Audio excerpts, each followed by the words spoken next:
تو اور وہ ٹھیک ہو گیا تو وہ کرکٹ نہیں کھیل سکتا تھا. لوگ اس کو یہ کہتے تھے تم تو بیمار ہو اس لیے تم سائڈ میں ہو جاؤ. تو ہمارے پاس سروائیورشپ ایشوز بہت ہیں.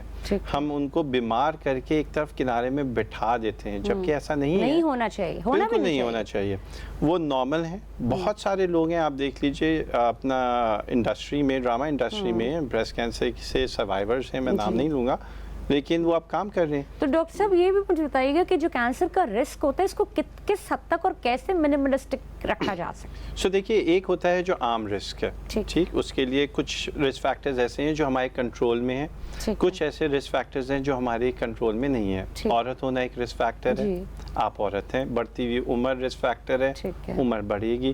لیکن جو رسک فیکٹر آپ کنٹرول کر سکتے ہیں وہ اپنی ڈائٹ, ایسی پلز نہ لیں جس میں صرف ایسٹروجن ہو. الکوہول ہمارے معاشرے میں ایسی پلز نہیں لینی چاہیے جس میں ایسٹروجن ہو, صرف ایسٹروجن ہو, صرف کمبینیشن والی. تو لوگ بڑے یہ بھی لے رہے ہوتے ہیں, اس میں پروجسٹرون ملا ہوا ہوتا ہے. کمبینیشن پل سے کوئی خطرہ نہیں ہے, تو آپ لے سکتے ہیں ان کو. ہمارے معاشرے میں آپ دیکھیے, جو اگر آپ اربن ایریا میں جائیں, الکوہول کا استعمال بہت ہے. Alcohol is associated with breast cancer. تو یہ وہ رسک فیکٹرز ہیں جن پہ ہم کنٹرول کر سکتے ہیں اور کرنا چاہیے. ٹھیک ہے. سو اس لیے میں یہی کہوں گا کہ جس چیز کو آپ کنٹرول کر سکتے ہیں اس کو کنٹرول کیجیے. بالکل. ڈاکٹر یاسمین, آپ سے بھی یہ سوال پوچھوں گی کہ رسک فیکٹر جو ہوتا ہے ہم کس حد تک اس کو منیملسٹک کر سکتے ہیں؟ جیسے بہت ساری یہ بھی بات سامنے آتی ہے کہ جی پلاسٹک کا استعمال نہ کریں, مائکرو ویو کو نہ کریں. یہ اس کے اوپر ذرا مجھے بتائیں. پلاسٹک میں اسٹائروفوم پلاسٹک ڈیفینیٹلی از ڈینجرس, اور پلاسٹک کے اندر گرم اشیاء رکھیں گے تو اس میں کیمیائی اجزاء جو پھر مکس ہوتے ہیں وہ کینسر کا باعث بن سکتے ہیں لانگ ٹرم میں. تو ڈیفینیٹلی خیال رکھنا ہے. کون سی مشینریز کا خیال رکھتے ہیں آپ؟ تو ایئر فرائی کے بارے میں بھی آگے نہ استعمال کریں, اور مائکرو ویو آئی تھنک وہ ابھی تک تو کوئی سائنٹیفک ایویڈنس نہیں ہے, لیکن مائکرو ویو سیف یوٹینسلز کے اندر آپ گرم کر رہے ہیں تو مسئلہ نہیں ہونا چاہیے. سیف, میں ناظرین کو تاکہ پتہ لگے وہ کون سے سیف یوٹینسلز ہوتے ہیں. جب آپ خریدنے جاتے ہیں تو لائک آپ بولیں گے مائکرو ویو سیف یوٹینسلز, یا ایون نہیں, جیسے ہوتا یہ کہ جی گھر میں آپ کے پلاسٹک پڑا ہوا ہے, انہوں نے پلاسٹک کنٹینر ڈال پلاسٹک دیا. سیف نہیں ہے. اوکے, پلاسٹک سیف نہیں ہے. پلاسٹک کے اندر گرم نہ کریں, ٹھیک ہے. جب پلاسٹک کے اندر آپ پلاسٹک کی جو تھیلیوں کے اندر چائے گرم پی رہے ہوتے ہیں وہ بھی نہ لے کے آئیں. تو یہ امپورٹنٹ ہے. دوسرا جو ان جنرل اگر سب یہ یاد رکھ لیں کہ یہ ہر بیماری کا رسک کم کرے گا اگر ایکٹیو رہیں, اپنے ہفتے میں 5 دفعہ کم از کم ایکسرسائز یا برسک واک, 20 سے 25 منٹ تیز چلنا, پھلوں کا استعمال اپنی غذا میں لانا, چکی والے آٹے کی روٹی کھانا مطلب فائبر ڈائٹ, پانی خوب پینا, رات کی نیند لینا اور نیند پوری کرنا, اسی سے بھی امیونٹی بڑھتی ہے. اگر یہ کچھ چیزیں کر لیں گے, ریفائنڈ چینی کا استعمال کم کر دیں, کولڈ ڈرنک سے جب پانی کی طرف آ جائیں وہ کر لیں. تھوڑی بیسکس کے اوپر آنا بڑا ضروری ہے. ان بیسکس سے آپ کا نہ صرف کینسر کا رسک ہوگا, آپ کے شوگر, بلڈ پریشر, وزن زیادہ ہونا, بہت سی بیماریوں سے بات کی. ہمارے پاس کیونکہ آخر کے چند منٹ ہے تو میں آپ سے یہ جاننا چاہوں گی کہ ٹیبو کیوں بنایا جاتا ہے؟ یہ ہماری ایک بیماری ہے, بیماری it's a part of lifestyle بدلنا چاہیے. اس کو ٹیبو کیوں پیش کیا جاتا ہے, یا جو خود جو انسان ہوتا ہے وہ اسے کیوں ٹیبو لیتا ہے؟ اس میں اسی مقصد کی وجہ سے آئی تھنک اویئرنیس کریٹ کرنا ہے, آگاہی مہم چلانا, جیسے آپ لوگ میڈیا پہ بھی کہہ رہے ہیں اکتوبر میں پورا کیا جائے گا. ضروری ہے بتانا کہ یہ بیماری ہے, اس کو بیماری کی طرح لے کے اس کا علاج ہونا چاہیے. تو چونکہ ہم بات نہیں کرتے, ہماری پرائیورٹی نہیں ہے, تو عام عوام کو یہ بات پتہ ہی نہیں لگتی ہے, تو اگنورنٹ ہیں, انہیں یہ معلوم نہیں ہے. سو جیسے میں نے کہا کہ میڈیا اور ڈرامہ انڈسٹری بہت ایک ہیوج فورم ہے, اور اس کو لوگ آج کل اتنے اسٹریس میں ہوتے ہیں, ڈرامہ دیکھ کے ٹائم اپنا اسپینڈ کرتے ہیں پرائم ٹائم میں. تو اگر پرائم ٹائم میں آپ صرف اکتوبر یا مہینوں کا انتظار نہ کریں, آپ ایک میسج چلانے میں, اچھا ہم جب بات کرتے ہیں میڈیا سے تو وہ ہمیں کہتے ہیں کہ نہیں اس سے ہمیں کوئی انکم نہیں ہے, اس سے ہماری کوئی ریٹنگ نہیں ہے, تو ہم یہ کچھ چیزیں صدقہ جاریہ بھی کرنی چاہیے. یہی بات ڈاکٹر عدنان آپ سے پوچھوں گی کہ ٹیبو کیوں بنا گیا ہے؟ دیکھیں, ہمیں پتہ ہے کہ سنسنی خیز دیٹ سیلز, ہم ہر چیز میں اس کا نیگیٹو ایسپیکٹ یا وہ ایسپیکٹ جو لوگوں کے ایموشنز کو اٹھاتا ہے, ہم اس کو ایکسپلائٹ کرتے ہیں بیچنے کے لیے. بالکل.